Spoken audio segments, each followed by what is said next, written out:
Hello दोस्तों, मैं आपका दोस्त जयशान। मैं आपका स्वागत करता हूं अपने यूट्यूब चैनल जयशान एजुकेशन वर्ल्ड पर। और मैं आज आपको पढ़ाने जा रहा हूं न्यू टेंस, जिसका नाम है फ्यूचर परफेक्ट टेंस। जैसा आप स्क्रीन पर देख रहे हैं, मैंने इसमें कुछ एग्जाम्पल दिए हुए हैं। पुलिस के पहुंचने से पहले चोर भाग चुके होंगे। इन सेंटेंसों के अंत में चुका होगा, चुके होंगे आदि शब्द आते हैं, और इसमें दो वाक्यों को पहले यानी बिफोर कंजंक्शन से जोड़ा जाता है। तो दोस्तों, मैं आपसे रिक्वेस्ट करता हूँ, मेरे इस चैनल को लाइक कीजिएगा, कमेंट कीजिएगा and share to your friends this video. जिन लोगों को ज़रूरत है उनको शेयर भी कीजिएगा। चलिए शुरू करते हैं।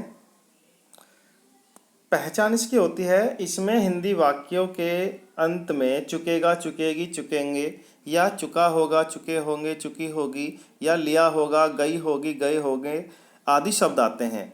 अर्थात इसमें ऐसे कार्यों का जिक्र किया जाता है जो भविष्य काल में किसी निश्चित समय या किसी अन्य कार्य के होने तक पूर्ण हो जाएंगे।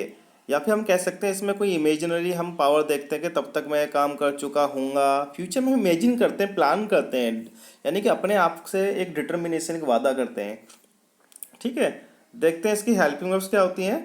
हेल्पिंग वर्ब्स यानी कि सहायक क्रिया शैल हैव और विल हैव। जैसा कि ये टेंस परफेक्ट टेंस है तो यहाँ पर हैव तो आना ही आना है। ठीक है दोस्तों, विल हैव और शैल हैव को हम कहाँ लगाते हैं, देखिएगा। फर्स्ट पर्सन सब्जेक्ट आई और वी के साथ हेल्पिंग वर्ब शैल हैव का प्रयोग किया जाता है। ठीक है, और देखिएगा सेकंड पर्सन सब्जेक्ट यू और third person subjects he, she, they, it, name of the person and thing या एटसेट्रा के साथ हेल्पिंग वर्ब विल हैव का प्रयोग करते हैं। या हम आसान शब्दों में कह सकते हैं, सब्जेक्ट आई और वी के साथ हेल्पिंग वर्ब शैल हैव का प्रयोग किया जाता है और बाकी सभी सब्जेक्ट के साथ हेल्पिंग वर्ब विल हैव का प्रयोग किया जाता है। अब देखते हैं इसका अफर्मेटिव सेंटेंस, जिसको हम पॉजिटिव सेंटेंस के नाम से भी जानते हैं। इसमें कार्य का होना पाया जाता है। इसका बनाने का रूल होता है subject plus helping verb will या shall plus have plus verb की थर्ड फॉर्म और ऑब्जेक्ट। देखिए हमने यहाँ लिखा वर्ब की थर्ड फॉर्म, मतलब परफेक्ट टेंस है तो परफेक्ट टेंस में हर सेंटेंस में वर्ब की थर्ड फॉर्म का ही प्रयोग किया जाएगा। ओके गाइस, तो उसका कुछ एग्जांपल्स देख लेते हैं। पहला एग्जांपल है, वह अगले साल तक इस योजना को पूर्ण कर चुका होगा। तो चुका होगा जैसे पता लगा, चुका चुकी परफेक्ट की पहचान होती है और गागीगे फ्यूचर की पहचान होती है। टेंस हुआ फ्यूचर परफेक्ट टेंस, और इसमें हमने समय दिया है अगले साल तक। तो हम इसे कैसे बनाएंगे, he will have completed this project by next year. By यहाँ हमने तक के लिए लगाया है, तक के लिए यानी टिल नहीं लगाएंगे, यहाँ लगाएंगे बाय नेक्स्ट ईयर। फ्यूचर में हम तक के लिए मोस्ट प्रोबेबली बाय का ही यूज करते हैं। ठीक है, नेक्स्ट एग्जांपल देखिएगा, मैं सोमवार तक घर आ जाऊंगा, यानी कि आ चुकूंगा सोमवार तक। हमने भी यहाँ भी एक टाइम दिया है, तो कैसे बनाएंगे, आई फर्स्ट पर्सन सब्जेक्ट है तो इसमें हम शैल का यूज करेंगे। तो I shall have come home by Monday. Next example देखिएगा, राहुल वर्ष 2022 तक अपनी पढ़ाई पूरी कर चुकेगा। ठीक है, तो सेंटेंस कैसे बनाएंगे, Rahul will have completed his studies bye the year 2022। ठीक है गाइज, नेक्स्ट एग्जांपल देखिएगा, हम जून 2020 तक कोरोना की दवाई बना चुके होंगे। जैसे कि आजकल हमारा देश, पूरा विश्व कोरोना वायरस से जूझ रहा है और हम उसकी वैक्सीन बनाने में जुटे हुए हैं। तो उम्मीद करते हैं we shall have made vaccine of corona by June 2020। ठीक है, अब चलते हैं इसके नेगेटिव सेंटेंस की तरफ। देखिए नेगेटिव सेंटेंस होता क्या है, नेगेटिव सेंटेंस वो होते हैं जिसमें कार्य का ना होना पाया जाता है, यानी नहीं शब्द लग का आता है, नहीं के अंग्रेजी में क्या लगाते हैं, नॉट। तो यहाँ इसका रूल देख लेते हैं हम। इस रूल में हम विल और शैल के बाद नॉट का यूज करेंगे। तो रूल क्या होगा हमारा, subject plus helping verb will या शैल, उसके बाद नॉट, नॉट के बाद हैव, फिर वर्ब की थर्ड फॉर्म और फिर लास्ट में ऑब्जेक्ट। आपको ये ध्यान देना, जब कभी भी हमारी जो हेल्पिंग वर्ब होती है वो 2 वर्ड से 3 वर्ड्स को मिलकर बनती है, तो हमारी जो पहला वर्ड यानी मुख्य हेल्पिंग वर्ब होती है उसके तुरंत बाद हम नॉट का यूज़ करते हैं। जैसे कि यहाँ पर हम कर रहे हैं विल नॉट हैव या शैल नॉट हैव। ठीक है, तो इसके एग्जाम्पल देख लेते हैं।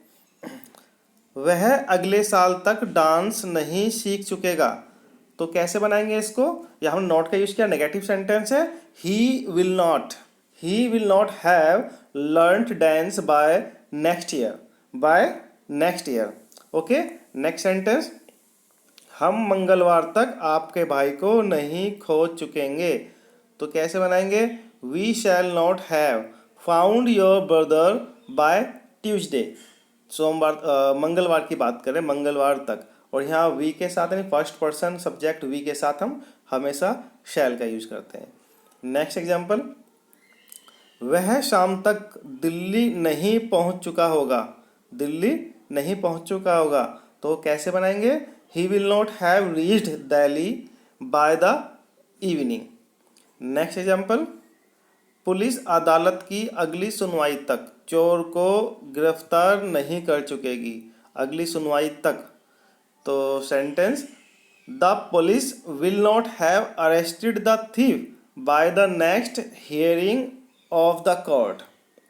यहाँ पर नेगेटिव सेंटेंस फिनिश, चलते interrogative yes no type sentence की तरफ। ओके गाइस, तो इसकी पहचान क्या होती है? इसमें हिंदी वाक्यों के शुरू में क्या शब्द लगकर आता है, क्या कि अंग्रेजी व्हाट नहीं लगाते हैं, बल्कि सेंटेंस के शुरू में सब्जेक्ट के अनुसार हेल्पिंग वर्ब लगाते हैं।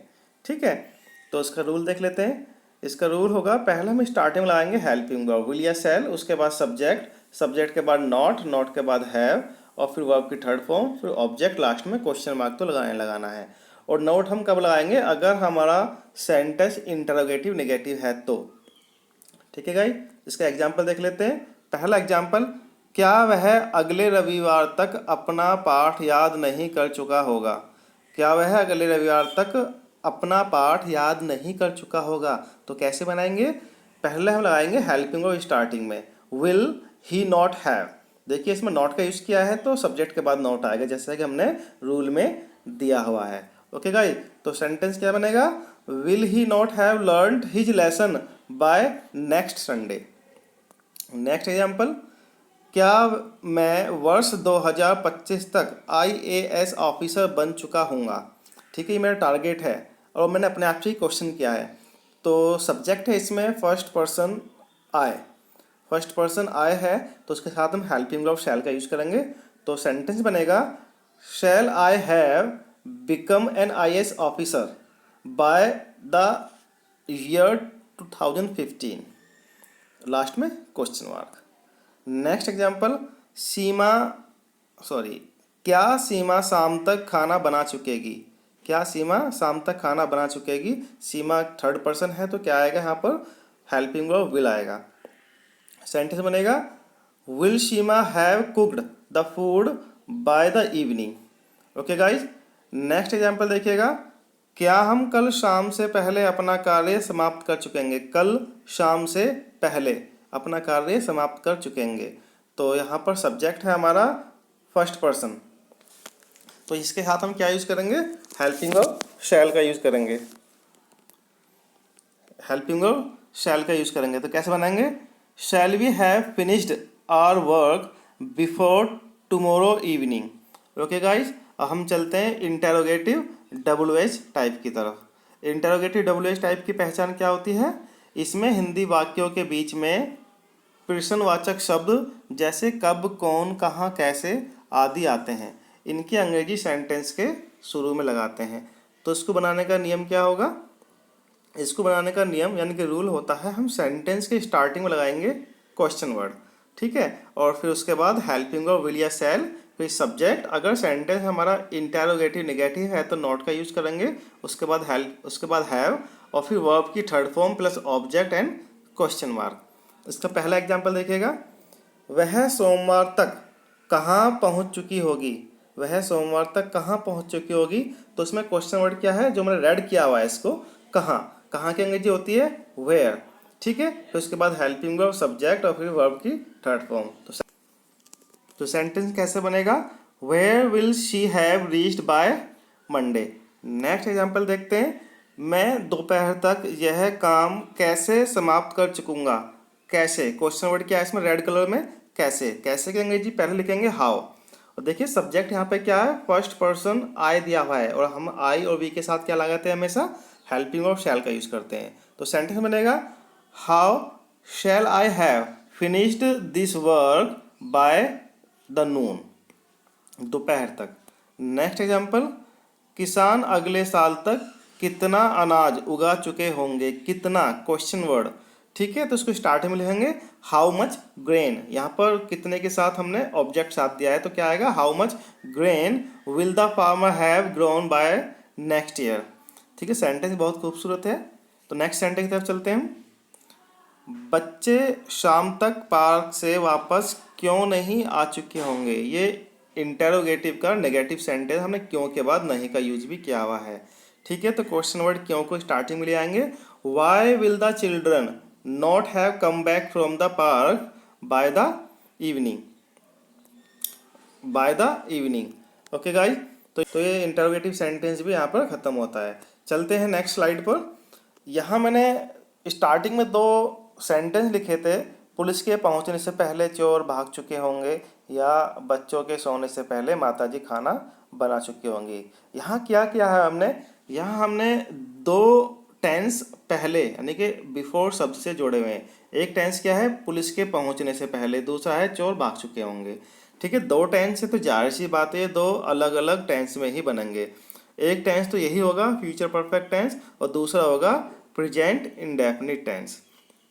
ठीक है, अब प्रेजेंट इंडेफिनिट टेंस कौन सा बनता है और फ्यूचर परफेक्ट टेंस कौन सा बनता है, तो हम आगे देख लेते हैं। और मैंने आपको शायद पास्ट परफेक्ट टेंस में पढ़ाया था, जो कार्य पहले होता है उसको हम हमेशा परफेक्ट में बनाते हैं। तो देखिए यहाँ कौन सा काम पहले हो रहा है, पहले माताजी खाना बना चुके होंगे। तो इसका मतलब क्या है, ये जो पहले के बाद वाला सेंटेंस है ये हमेशा फ्यूचर परफेक्ट टेंस में ही बनेगा, और अंग्रेजी बनाते वक्त इसको हम शुरू में बनाते हैं। नॉट, इसमें दो वाक्य बिफोर, जिसको हिंदी में कहते हैं पूर्व या पहले, कंजंक्शन से जोड़ते हैं। बाद वाले वाक्य को फ्यूचर परफेक्ट टेंस में पहले बनाते हैं, फिर बिफोर कंजंक्शन लिखते हैं, फिर बिफोर के बाद पहले वाले वाक्य प्रेजेंट इंडेफिनिट टेंस में बनाते हैं। ठीक है गाइस, यहाँ मैंने एक नोट लिखा है, इसको देख लेते हैं। बिफोर के बाद वाला सेंटेंस हमेशा प्रेजेंट इंडेफिनिट में ही आता है। तो ये रूल आपको याद रखना है, क्या, बिफोर के बाद वाला सेंटेंस हमेशा प्रेजेंट इंडेफिनिट टेंस में ही आता है। तो उसके बनाने का नियम क्या होगा, सब्जेक्ट, सबसे पहले सब्जेक्ट लिखेंगे, यानी पहले सेंटेंस की बात कर रहे हैं हम। सबसे पहले सब्जेक्ट, उसके बाद विल या shall plus have plus verb की थर्ड फॉर्म। इसका मतलब ये जो हमारा पहला वाक्य है, पहला सेंटेंस है, ये हो गया फ्यूचर परफेक्ट टेंस। उसके बाद हम कंजंक्शन बिफोर लगाएंगे, फिर सब्जेक्ट प्लस वर्ब की फर्स्ट फॉर्म। अगर सब्जेक्ट सिंगुलर है तो हम सब्जेक्ट वर्ब में एस या ईएस जोड़ देंगे, फिर ऑब्जेक्ट, यानी कि बिफोर के बाद वाला सेंटेंस जो होगा हमारा प्रेजेंट इंडेफिनिट टेंस में होगा। ओके गाइस, तो इसके कुछ एग्जांपल देख लेते हैं। पुलिस के पहुंचने से पहले चोर भाग चुके होंगे। पहले चोर भाग चुके होंगे, तो चोर भाग चुके होंगे ये बनेगा हमारा फ्यूचर परफेक्ट टेंस में, जिसको हम अंग्रेजी में पहले ले आएंगे। The thieves will have run away, फिर कंजक्शन बिफोर, फिर क्या करेंगे, पुलिस के पहुंचने से पहले, इसको हम प्रेजेंट इंडेफिनिट बनाते हैं। ठीक है, बिफोर पहला आ गया, द पुलिस कम। ठीक है, नेक्स्ट एग्जांपल देखते हैं। बच्चों के सोने से पहले, बच्चों के सोने से पहले माताजी खाना बना चुकी होंगी। तो कैसे बनाएंगे, माताजी खाना बना चुकी होगी ये बनेगा हमारा फ्यूचर परफेक्ट टेंस में, जिसको हम पहले बनाएंगे। The mother will have cooked the food before the children sleep. Before के बाद हमेशा क्या आता है, प्रेजेंट इंडेफिनिट टेंस आता है फ्यूचर परफेक्ट टेंस की जब बात करते हैं। नेक्स्ट एग्जांपल देखिएगा। पिताजी के आने से पहले, पिताजी के आने से पहले मैं पुस्तक नहीं पढ़ चुका हूँगा। ये नेगेटिव वाक्य है, मैं पुस्तक नहीं पढ़ चुका हूँगा, तो उसको पहले बनाएंगे I shall not have read the book. Actually क्या होता है, हम यहाँ वर्ब की थर्ड फॉर्म का यूज़ करते हैं, और रीड की जो फर्स्ट सेकंड थर्ड फॉर्म होती है उसकी स्पेलिंग सेम होती है, यानी कि READ ही होगी। लेकिन जब हम सेकंड और थर्ड फॉर्म को प्रोनाउंस करेंगे, उसका उच्चारण करेंगे, तो उसका उच्चारण होता है रेड। ओके, तो तभी मैंने बोला I shall not have read the book before the father comes. देखिएगा यहाँ पर हमारा सब्जेक्ट फादर सिंगुलर है, इसलिए हम वर्ब में ऐसे एच लगाएंगे। ठीक है, तो हम यहाँ पुट कर दिया एस। नेक्स्ट एग्जाम्पल देख लेते हैं। क्या सूर्य निकलने से पहले वह जाग चुकेगी? क्या सूर्य मतलब क्या है, तो यह है इंटेरोगेटिव यस नो टाइप वाक्य है। तो हम एज पर रूल क्या करेंगे, पहले बनाएंगे बाद वाला वाक्य स्टार्टिंग में फ्यूचर परफेक्ट में। तो कैसे बनेगा, will she have awoken before the sun rises, before the sun rises. और एक बात हमेशा याद रखना, हमारा नेगेटिव और इंटरोगेटिव जो वाक्य बनेगा इसमें, वो फ्यूचर परफेक्ट टेंस ही बनेगा, जिसको हम शुरू में बनाते हैं। ठीक है दोस्तों, नेक्स्ट एग्जाम्पल देखिएगा। नेक्स्ट एग्जाम्पल देखिएगा। नेक्स्ट एग्जाम्पल देखिएगा। मम्मी जी के कपड़े धोने से पहले पापा जी गुस्सा क्यों हो चुकेंगे?